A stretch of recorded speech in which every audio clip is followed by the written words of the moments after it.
Hello there, guys. It's the Only Fender here, and welcome to E3 Week 2013. Now, I wasn't going to do this, but I'm super excited about E3, and I decided that this week I would dedicate my life to bringing you guys the most important stuff from E3, or what I think is the most important stuff, the stuff you guys want to hear about.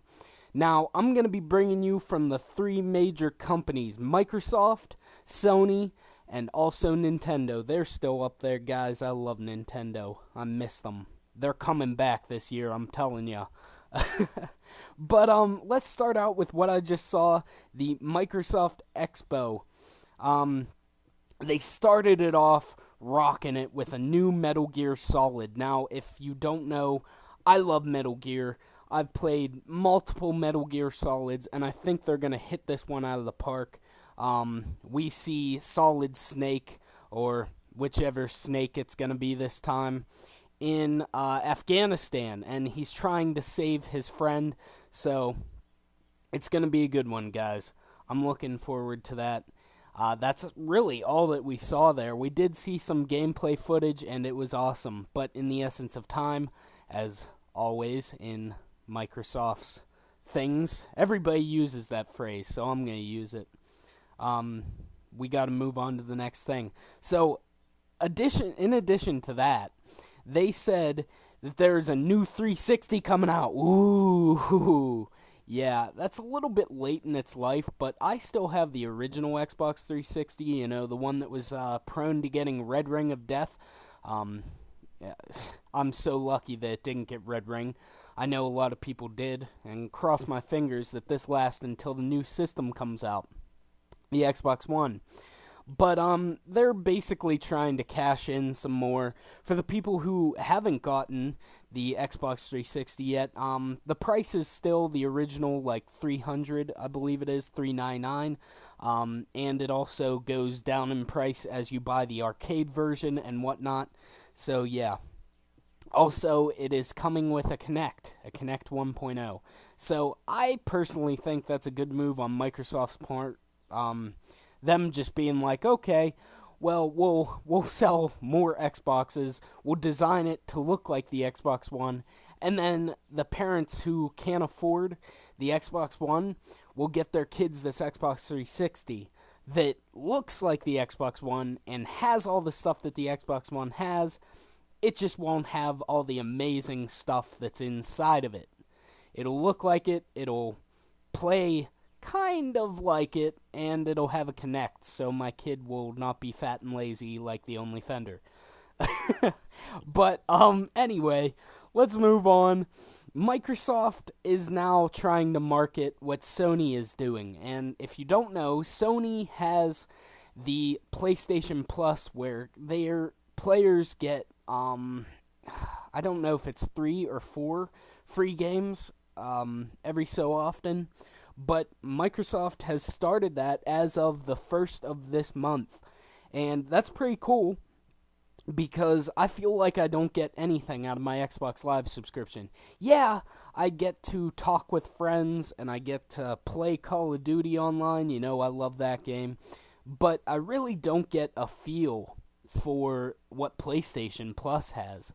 They're both $60 a month, and I feel like I'm not getting, or whoa, $60 a month, $60 a year. My bad. I'm glad I caught that now.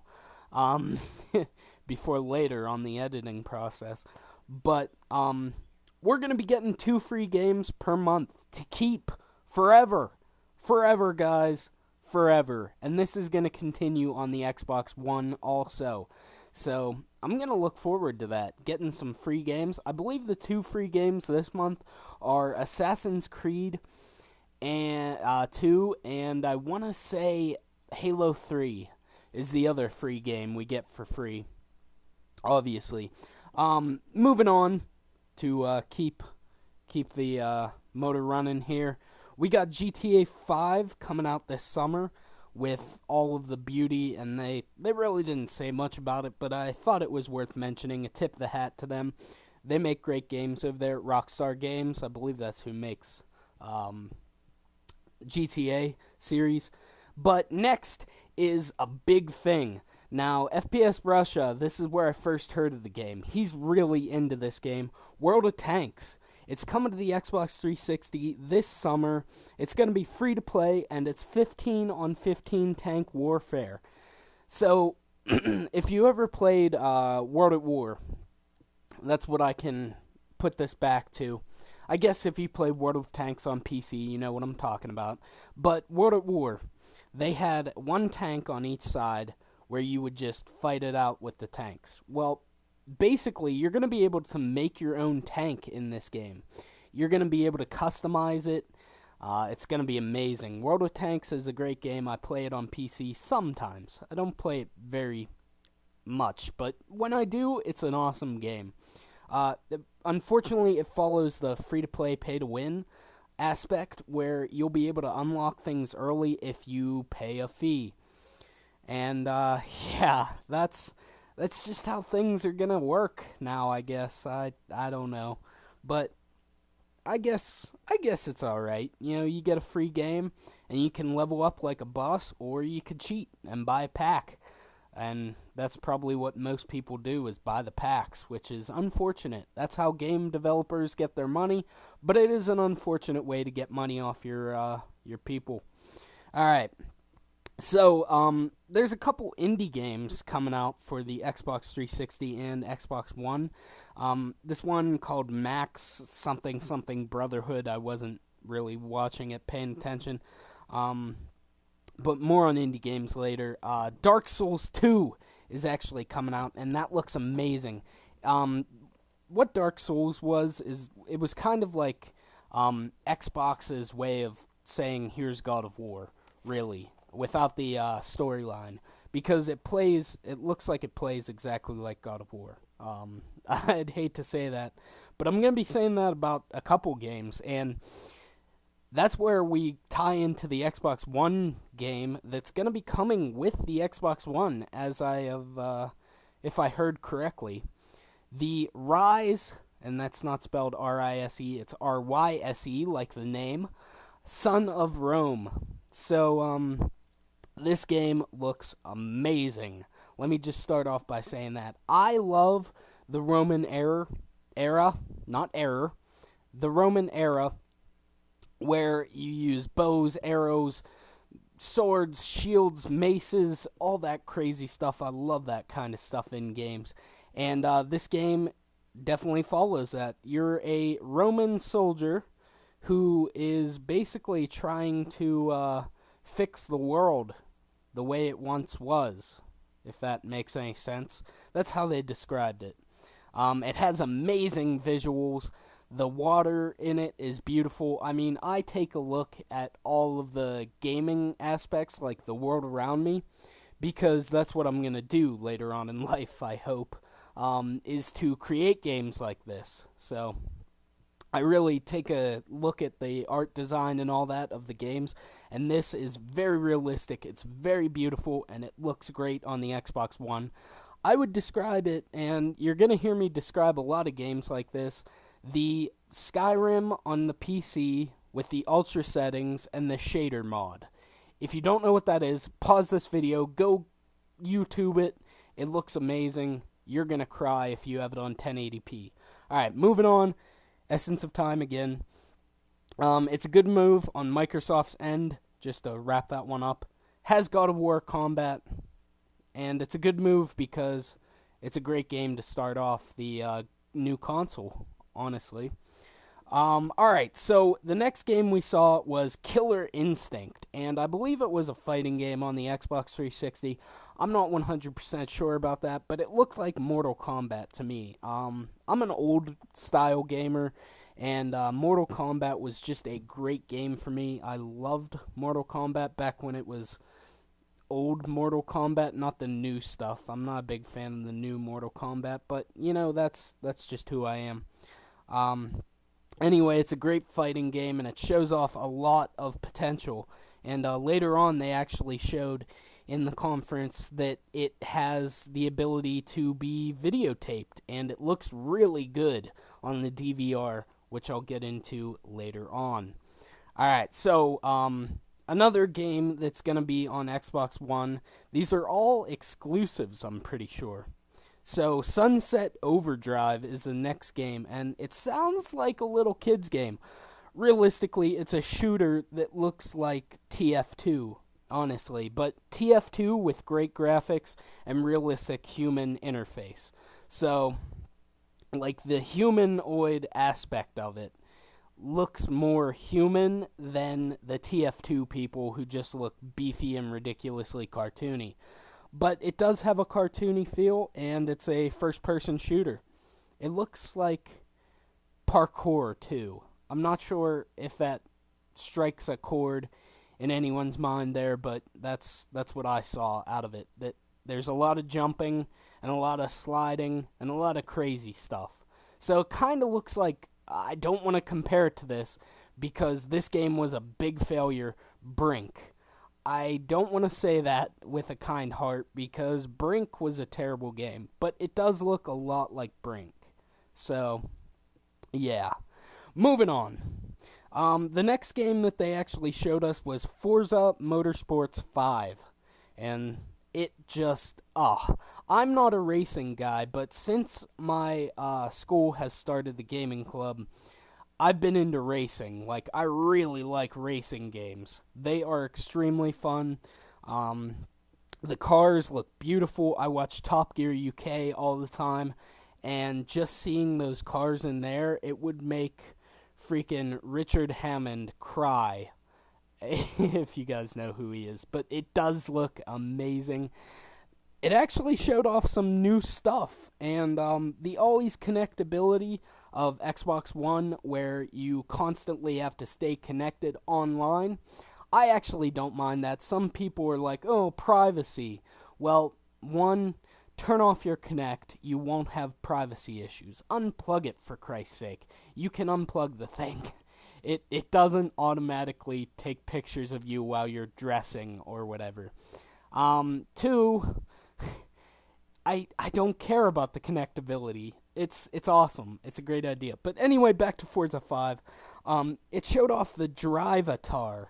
And how I would describe this is it's like an avatar, but it drives for you. So while you're away at school, at work, taking care of the kids if you have a family, this actually takes note of how you drive in the game, and it will actually enter you into online matches while you're away, and the system will drive for you.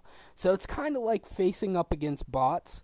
You'll face up against these Drivatars sometimes in matches. You'll see them. They'll be in the game. But it is amazing, and it actually learns how to drive from your driving. So if you're not good at the game, turn off that part, and then practice, and then get better, and then use your Drivatar. That would be my suggestion. Alright. Whew. Now, back to the thousands of indie games that I was talking about earlier. The Xbox broke the boundary of indie games. I'll say that, with I Made a Game with Zombies in it being the freaking earliest that I can think. That was an amazing game. I love that game. It was just a simple shooter, too. It wasn't even anything crazy. It was kind of like an old arcade game. And that's what I like about indie games. They bring back that arcade feel. Also, obviously, you guys probably already knew this. Minecraft? Maybe you've heard of it? It's going to be making a return to the Xbox One. Obviously, it's going to be bigger. It's going to be better. It's going to go harder. And maybe they'll even introduce texture packs. Who knows? I hope so. I hope you'll be able to, purchase a texture pack for $1 or something like that. Give those guys who, Spax BD Craft, give those guys some money for what they've done.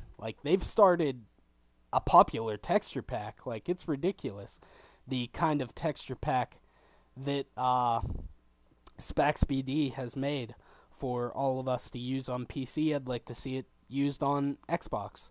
So, yeah, that's all I'm going to say about Minecraft. I'm done talking about it. So we got another new game called Quantum Break. And how I would describe this is like a heavy rain game. It feels like you're interacting, and you are, but also it's like a TV series. It's a TV series in a game. And based on the way you choose things is how the TV series plays out. So, say I say, screw you to this guy in a back alley. Later on, he's going to come up to my house and shoot me. Like or kill one of my, this is kind of morbid, but kill one of my children or wife, or harm them in such a way that I'm going to have to get them back. So that's one of the aspects of the game that I thought was pretty cool. Now, I personally probably won't purchase this game, to be honest with you, but I'll try out a lot of new games, since we'll be getting free games on Xbox One every month or so. So that would be cool. Right. So they showed off a game for a brief minute, and I literally mean a minute. D4.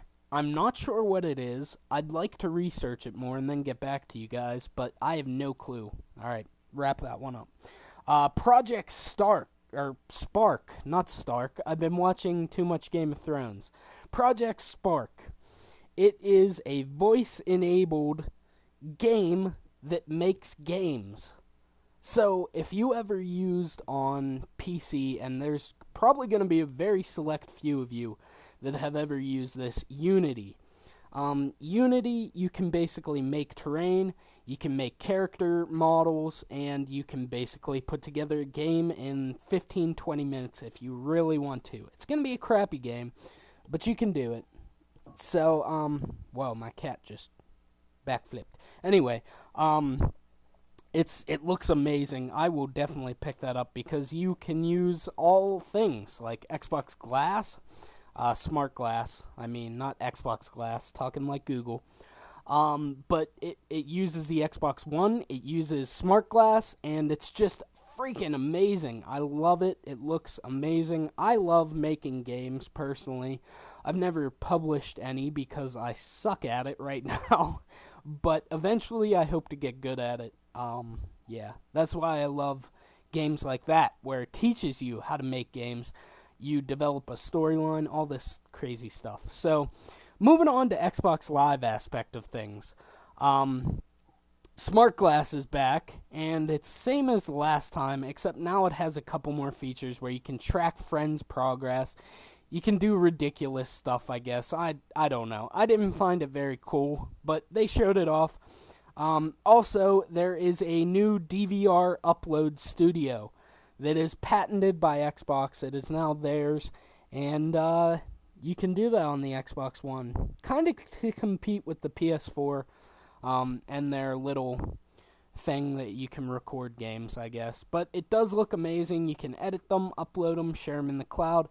They haven't spoke about YouTube, but one thing that's really exciting that they spoke about is Twitch. You can now live stream on Twitch from your Xbox One. And that's, I'm just so happy because, one, my PC can't handle that, honestly. I cannot handle live streaming to Twitch very well.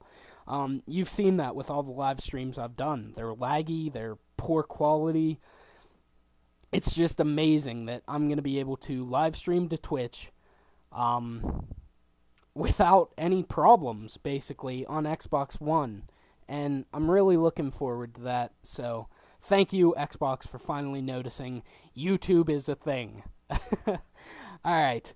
So, a big exciting thing that they also mentioned was Microsoft Points. They're doing away with that currency. And it looks like we're going to be able to pay actual money for Xbox games. And DLC and whatnot, and they should have moved to that years ago, honestly, but that was back in the day whenever Nintendo was doing Nintendo Points, or whatever the heck they were called, and all that other stuff. So, yeah. Another thing they upgraded with Xbox Live is the unlimited friends list. So, no more will you send a commentator a friend request and he'll deny it immediately because his friends list is full or whatever. But yeah, don't think that your favorite commentators are all gonna be accepting people though. White Boy will probably still have 100 friends online at all time. Anyway, the last thing that is most noteworthy is the Xbox 360 membership transfers over to Xbox One. So that's good for us guys who are veterans of Xbox and have had it since the day it came out, the Xbox 360. So yeah, that's pretty exciting. Another game they showed off, they're big on games this year, is Dragon Warfare, and it's called Crimson Dragon. It's like dragon dogfights, basically. That's how I would describe it. And dogfights are not like the Mike Tyson. No, who did that? I don't know. It was some famous football player. I mean aerial fights, like World War II era things. Yes, you understand. A big game that they said that kind of overshadowed the last one, the Crimson Dragon one, which I felt, why would you show Crimson Dragon before this thing? Because everyone's going to be excited about this. Dead Rising 3, an open world zombie game. If you don't know, if you're not like a fan of the series, I've played it like 5 or 6 times and I love it. So that's one thing. It's going to be taking place in Los, I really am going to butcher this one, Pederdos? Pederdos? Yes, that sounds good. That sounds Spanish, kinda. But it's basically Los Angeles, I think. It's kind of, or maybe it's a real city. I don't know. I'm bad at geography, so excuse me if that's an actual city. But it's going to be a huge open world and no load time, baby. These consoles can handle it. Yes! No load time. Oh, beautiful. I love it. Anyway, what I saw from that game, they have dumb zombies, meaning they can't climb, they can't jump, they can't run. Well, they can run. They kind of sprint. But they're really dumb zombies, and they can't do much. There's vehicles, like the epic Camaro that was in the opening scene of it. And custom weapons, as always. You can also use Smart Glass to go ahead and launch airstrikes or crazy stuff like that. The next big game that they showed is The Witcher 3 Wild Hunt. It's a free roam again. There's no load time, obviously. 100 plus hours of gameplay. That's what the lead director said of the game. It uses Kinect 2.0 voice commands. They're optional, don't worry. Don't worry if you don't want Kinect 2.0 commands, you don't have to have them. But they enhance the game by changing spells quickly, and what happened in Skyrim. So, yeah, if you had Kinect for Skyrim, you understand. It does look beautiful, and it looks like Skyrim PC Ultra settings with the shader mods. That's how most of these games are heading. It looks beautiful. But the next game I'm actually excited for, and I'm sorry that I have ever talked shit on this series. Battlefield 4 is coming to the new consoles, and it's running, drum roll please, I'm not doing a drum roll, 60 frames per second, people! 60 frames per second! If that means nothing to you, I'm sorry, but it means everything to me. All these new games run in 60 frames per second. I can play them. Call of Duty has run 60 frames per second since COD 4, I believe, or maybe even before that. But now that all games are running it, I'm definitely going to buy Battlefield. I'm definitely going to buy the next game that I'm talking about. So here we go. Let's get into what's in Battlefield 4.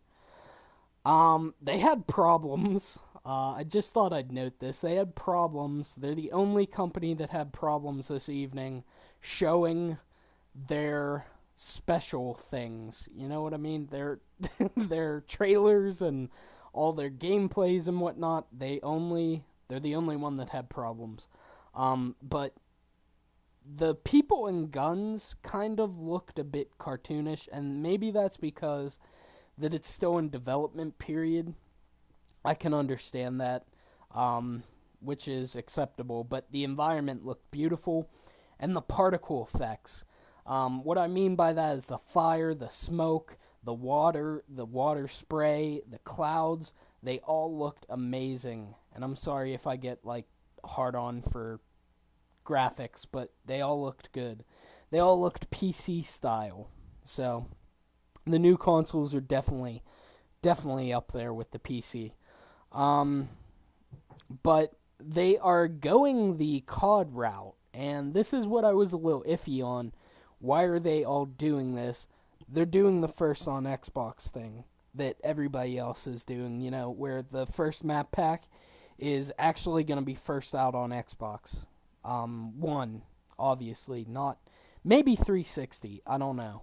They didn't confirm that. I didn't get the lowdown on that, so yeah. Whew. It has been a long list, but I promise it's almost over. Halo 2014. It's going to be amazing. That's all they said, really, but it's running in 60 frames per second, so I'm happy about that. And Halo's moving over to the Call of Duty style, where you actually pick classes, not pick up weapons off the ground, which is pretty cool. I like that. And they also said that there's going to be a Halo TV series that I didn't know about. Apparently everyone knew about it, but I didn't, so I thought I'd note it here. Now, the head of Xbox left off saying that November of this year, the Xbox One is going to be available for purchase. Didn't give an exact date because he's an arrogant prick, and they always do that. But it's going to be available at a starting price of $499. Now, I don't know what that includes. I don't want to know yet because I'm probably going to go broke after this year. But sometime in November, it's going to be $499 for the starting price. Not a bad price, not a horrible one. But then they kind of went off with that. And then they came back and they were like, oh, by the way, here's this game called Titan Warfare. It's a space game with mech suits and you can parkour around. That's what I heard at the ending there. So that's it for the Microsoft conference. I just gave you a 3-hour conference in about 30 minutes here. That actually ran longer than I wanted it to. But I hope you guys have enjoyed this little presentation. Come back tomorrow to my channel to see what Sony has in store. And the next day will be Nintendo. So, thanks for watching, guys. I will see you next time. Peace out.